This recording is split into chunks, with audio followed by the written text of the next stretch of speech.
Bonjour les amis, j'espère que vous allez bien, que vous avez peut-être pour certains pu célébrer la fête de Purim la semaine dernière qui conclut l'année liturgique du calendrier de Dieu et vous préparez à cette nouvelle fête de Pessah qui démarre l'année liturgique dans le calendrier de Dieu.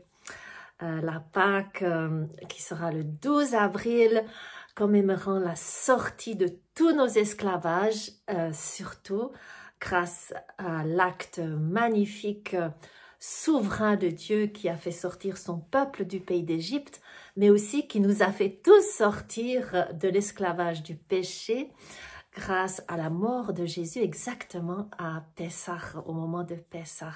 L'agneau de Dieu qui ôte le péché du monde et qui libère et qui nous appelle au meilleur de nous-mêmes.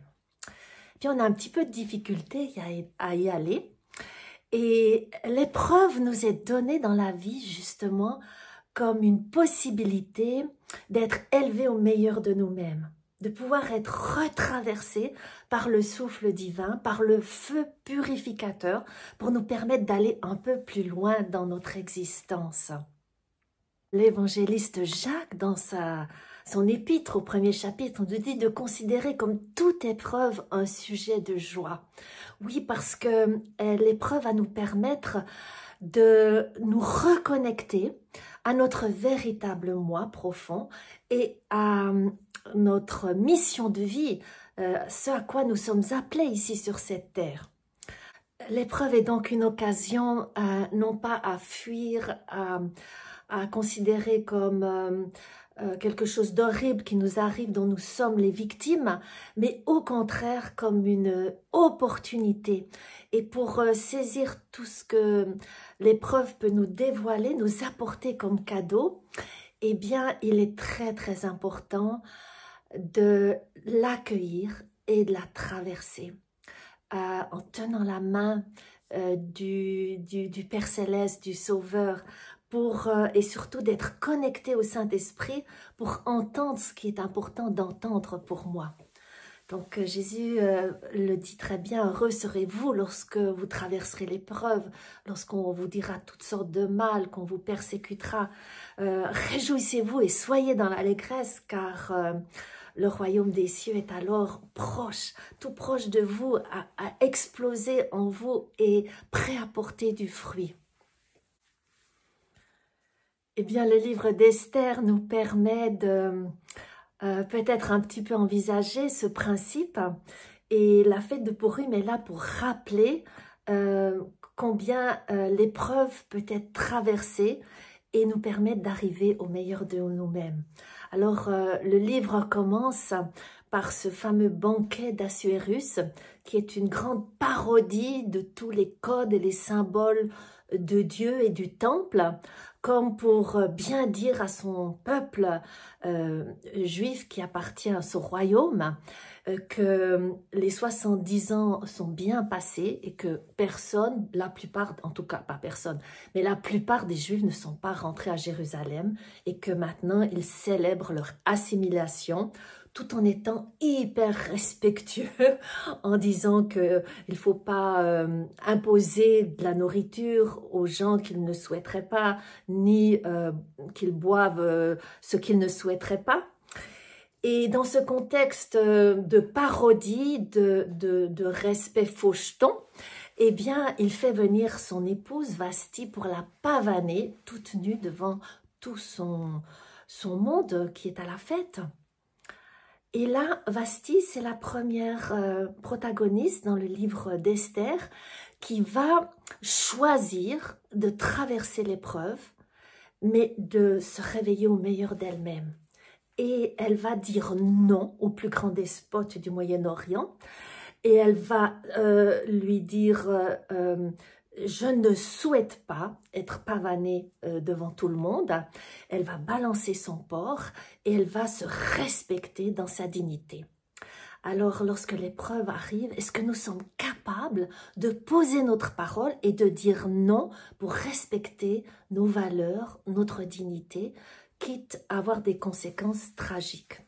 Et ce fut le cas pour la reine Vasti. En tout cas, il est sûr qu'elle a perdu son titre de reine Et dans la tradition hébraïque, même, il est dit qu'elle a été mise à mort. Un des deuxièmes personnages qui va se réveiller au meilleur d'elle-même, bien sûr, c'est Esther. Et vous savez qu'elle est orpheline, qu'elle est une jeune femme traumatisée. Ça l'est dit en filigrane avec ces deux noms qu'elle porte.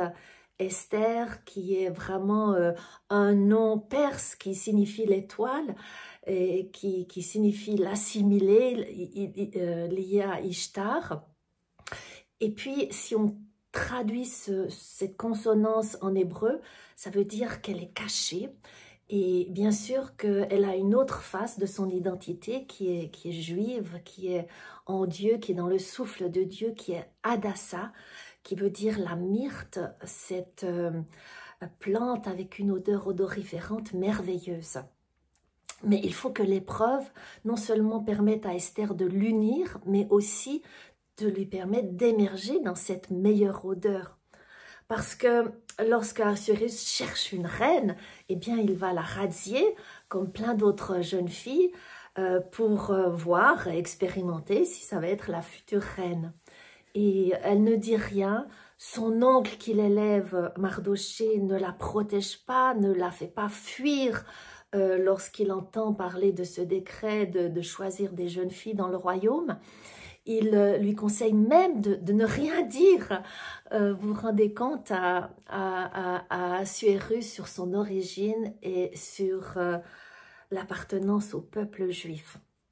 Donc, une femme soumise, une femme traumatisée, une femme à double identité, une femme vraiment silencieuse, non positionnée. Et lorsque l'épreuve arrive, c'est-à-dire lorsque Mardoché, refusant de se prosterner devant Aman, le premier ministre d'Ahasuérus, eh bien, Aman va décréter un ordre de génocide sur le peuple de Dieu. Et Esther, à ce moment-là, va se dresser au meilleur d'elle-même. Alors, c'est très intéressant, elle va le faire hyper rapidement, parce que le décret est donné le 13 Nissan, et elle va tout de suite, après avoir donc entendu la nouvelle par Mardoché, elle va tout de suite ordonner un jeûne, et peut-être ça vous dit rien le 13 Nissan, mais c'est la veille de Pessah, la veille de la fête de Pâques. Et tout le peuple, depuis des millénaires, pas des millénaires, des centaines d'années, eh bien, observe la Pâque et mange du pain sans levain, des matzot, et mange de l'agneau et des herbes amères pour se rappeler de la sortie d'Égypte et que l'année prochaine, on sera à Jérusalem. Et Esther voit le paradoxe. Le peuple va être éliminé, pourtant il est presque assimilé. D'ailleurs, Aman le dit à Ahasuérus, c'est un peuple qui est dispersé, avec des lois bizarres dans tout ton peuple. Il n'y a apparemment pas d'unité et il n'y a pas cette flamme que Esther remarque bien pour aspirer à retourner à Jérusalem. Même son oncle Mardoché n'est pas retourné avec les premiers Israélites qui sont retournés à Jérusalem sous la guidance d'Esdras. Et donc, elle va ordonner un jeûne à la fête de Pâques. Elle ne va pas consulter les rabbins, les anciens, ni même son oncle. Elle va se positionner et dire à son oncle qui, oui, lui proclame la repentance dans la ville de Suse après ce décret, qui est tout à fait légitime et magnifique. Mais elle va aller plus loin. Elle va se positionner et dire « Je vais aller parler à Ahasuérus, quitte à mourir ». Bien sûr qu'elle est piquée au vif par son oncle, qui a un peu de mépris en disant si c'est pas pour un temps tel que celui-ci que tu es reine, alors sache que si tu ne fais rien, eh bien, toi et ta maison vous périrez et quelqu'un d'autre va nous sauver. Elle entend bien le message. Elle ne critique pas, mais elle va se positionner et elle va demander ce jeûne tout à fait hors loi, hors tradition, hors coutume, hors convenance. Et le peuple va la suivre. ils vont entrer dans 3 jours de jeûne. Vous savez, il n'y avait pas d'urgence. L'ordre d'extermination a été donné au début de Nissan, mais l'extermination devait avoir que le 13 Adar, donc 11 mois plus tard. Elle aurait pu permettre au peuple de célébrer la Pâque et puis ensuite d'ordonner le jeûne. Pas du tout. L'épreuve nous permet de nous réveiller et d'aller au meilleur de nous-mêmes rapidement, quitte à casser des codes, des lois.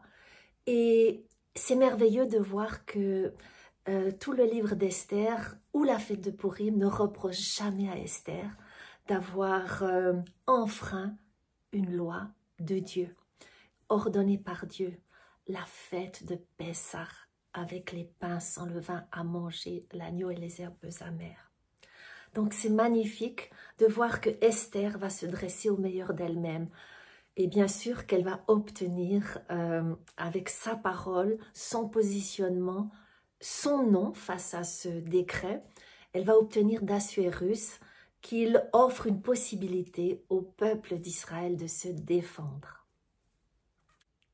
Donc bien sûr, il y a Mardoché aussi qui va se réveiller au travers de cette épreuve.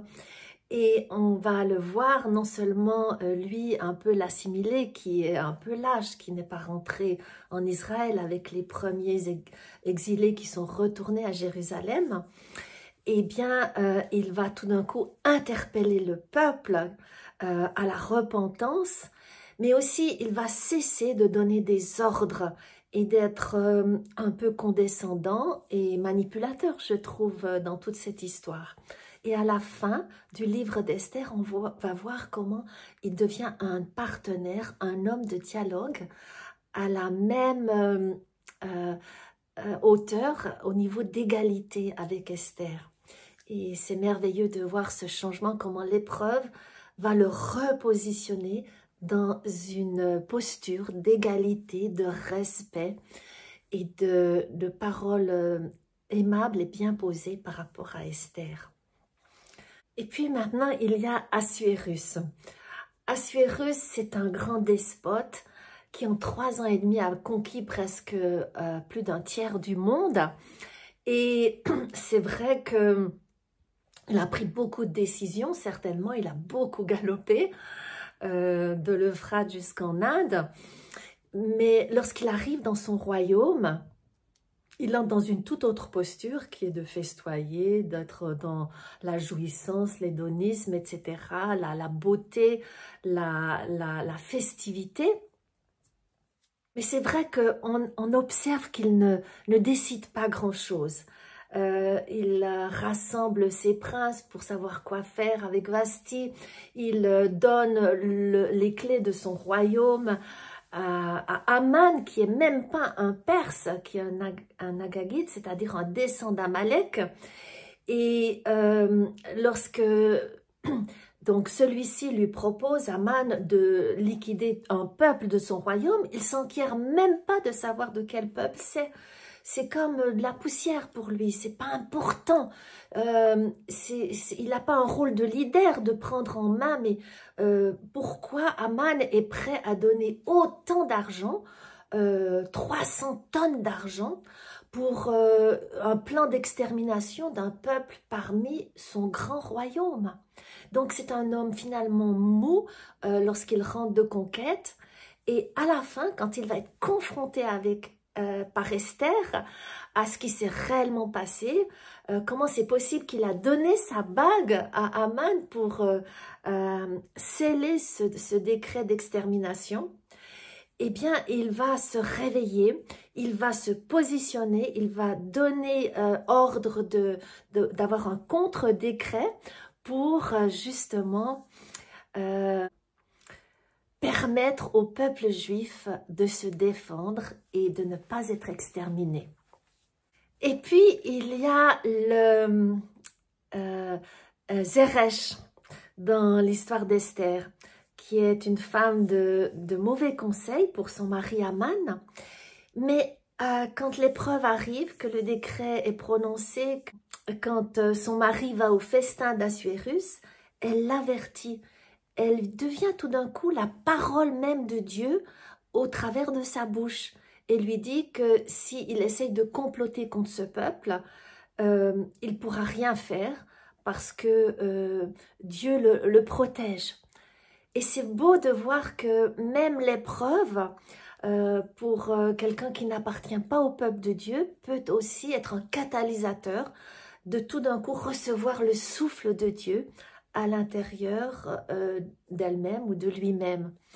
Et donc Zeresh, de mauvaise conseillère, devient presque prophétesse pour le Seigneur dans le contexte de cette histoire et de cette épreuve. Alors, les questions, c'est toujours les mêmes. Est-ce que l'épreuve, nous allons la saisir pour apprendre à parler, à nous positionner, pour être traversé du souffle de Dieu, pour passer de soumise à positionnée, déterminée, de traumatisée, à prendre son destin en main, de victime, à être leader de ce que l'esprit intérieur de chaque personne est en train de lui dire de faire et comment agir. J'aimerais encore rajouter quelque chose par rapport à Mardochée. À la fin, il est vraiment en position d'égalité et c'est avec Esther qu'ils vont décider de célébrer le déjouement du décret d'extermination du peuple en instituant la fête de Pourim. Et là, ils auront à cœur de créer ce que, je dirais, les prophètes n'ont pas réussi de créer, c'est un sens d'unité, d'identité du peuple pour lui permettre de retourner à Jérusalem, dans son pays, et de reconstituer une nation. Lors de la fête de Pourim, les gens sont vraiment invités à lire le livre d'Esther dans un rouleau, comme pour dire que c'est vraiment aussi important que la Torah, que la loi de Dieu, dans un rouleau collectivement. Donc c'est en famille, en communauté, qu'on lit tous ensemble, à la suite, un livre de la Bible. Combien de fois ça vous est arrivé en famille ou dans votre église de lire d'une traite tout un livre de la Bible? C'est merveilleux, ça crée un sentiment d'unité. Les enfants sont appelés comme les adultes à faire des sons, à taper des pieds avec certains mots et certains personnages. Et puis, il y a deux autres choses qui sont vraiment demandées. C'est d'apporter de l'aumône aux pauvres et de garder son cœur tendre et ouvert, ce qui n'est pas toujours le cas au travers de l'épreuve. Souvent, on se durcit, on se ferme, on vit sa petite vie intérieure, on reste dans son lit, on ne sort plus. Et là, au contraire, la fête de Pourim, même s'il y a eu traumatisme, un grand choc avec cet édit d'extermination, et puis ensuite ce combat qu'il a dû avoir pour se défendre et ne pas mourir, qui était la possibilité des Juifs pour contrecarrer ce décret, eh bien, il est demandé lors de la fête de Pourim de s'investir, aller apporter de la nourriture, de l'aumône aux pauvres. Et puis, il est demandé d'apporter aux gens que l'on connaît, dans notre famille, dans notre communauté, parmi nos voisins, eh bien, un cadeau qui lui correspond, de faire un effort, de ne pas offrir ce qu'on a envie, mais ce que l'autre vraiment a besoin. Et pour cela, ça nous invite d'apprendre à connaître l'autre, à le respecter dans qui il est. Qui est ce respect qui a manqué à Assuérus, qui a manqué à Mardochée, qui a manqué à Aman. C'est vraiment magnifique de voir cette invitation à offrir quelque chose selon les caractéristiques et les besoins de l'autre. Et puis un autre élément de la fête de Pourim, c'est de se déguiser. Alors ça, c'est emprunté à la tradition perse qui a, entre guillemets, inventé le carnaval. Et c'est pour dire que tout peut être renversé, qu'on peut avoir un visage, mais qu'on peut changer. Et c'est bien ce qui se passe dans le livre d'Esther. Chacun change, même le peuple de Dieu, qui est un autre protagoniste de l'histoire. Le peuple qui est assimilé, qui s'en fiche un peu de ce qui se passe par rapport au retour en Israël, à Jérusalem, eh bien, ce peuple va tout d'un coup se réveiller au meilleur de lui-même, entrer dans l'unité, se défendre, et puis ensuite commencer à s'unir autour de cette fête de Pourim. Alors peut-être nous aussi, nous avons des fêtes à marquer dans nos familles, dans nos communautés, pour augmenter l'unité, augmenter le positionnement, augmenter la sensibilité envers autrui, augmenter le respect envers autrui. Et puis surtout, des fêtes qui permettent de se centrer autour de la parole de Dieu, de l'écouter, de la proclamer et de l'étudier à fond, comme dans un cycle qui revient chaque année. Donc, je vous invite à réfléchir si vous n'avez pas une célébration à poser dans votre contexte familial ou communautaire. Les grands leaders qui invitent à la cohésion dans le leadership, dans la communauté qui est dirigée, qu'elle soit politique ou religieuse, insistent beaucoup dans le coaching qu'il faut célébrer les victoires, célébrer pour créer un sens d'unité, aussi pour créer un sentiment de dignité personnelle et communautaire. Et puis il y a Aman. Alors lui, l'épreuve va être un feu purificateur, un feu révélateur d'abord. Et c'est vrai que lorsqu'on est révélé dans des fondements de critique, de duplicité, comment dire ça, de mensonges, de cupidité, de pouvoir, eh bien, c'est vraiment comme une maison, comme dit le Seigneur Jésus dans les évangiles, c'est une maison bâtie sur le sable, et quand la tempête arrive, eh bien, elle s'écroule. Et c'est ce qui arrive au pauvre Aman qui va être pendu à la potence qu'il avait lui-même érigée pour Mardoché. Et lui et tous ses fils vont être malheureusement destinés à un sort qui est la mort.